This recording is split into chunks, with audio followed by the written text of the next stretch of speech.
Takimi I fundit I zhvilluar nga sekretari I Federatës Panshqiptare të Amerikës Vata, Dr. Pashko Camaj me anëtarët e degës së Vatës në Miami, ishte një moment I bukur për gjithë pjesëmarrësit. Duke shfrytëzuar një pushim familjar në Florida, Dr. Camaj vendosi të vizitojë komunitetin e Vatës në Miami.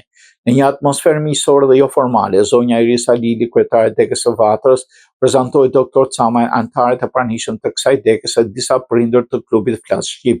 Gjithashtu pjesëmarrës në këtë takim Dr. Camaj dëgjoi historitë personale të pranishme, si të rrëfeu një histori të shkurtër të emigrimit të tij në USA në moshë fare të re. Sekretari Camaj më pas ofroi librin e tij Porosia e Kullës, si të rrëfeu sinqerisht ftysën që frymëzoi të shkruajë këtë libër kujtimor.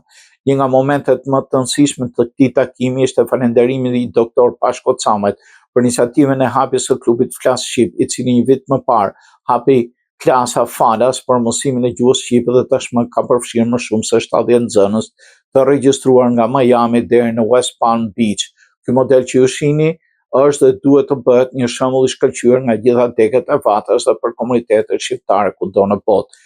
I surprizuar nga numri I konsiderueshëm I anëtarëve femra në degën e Miamit, Dr. Pashko më shakashtoi, ai thotë se Vatra ka vetëm anëtar burra, le të shohin Vatrën e Miamit. Taktimi Dr. Pashko Camaj me Vatrën Miami ishte një mundësi e shkëlqyer për të filluar lidhje të bashkëpunimit mes Vatrës dhe qendrës të saj dhe degëve të saj.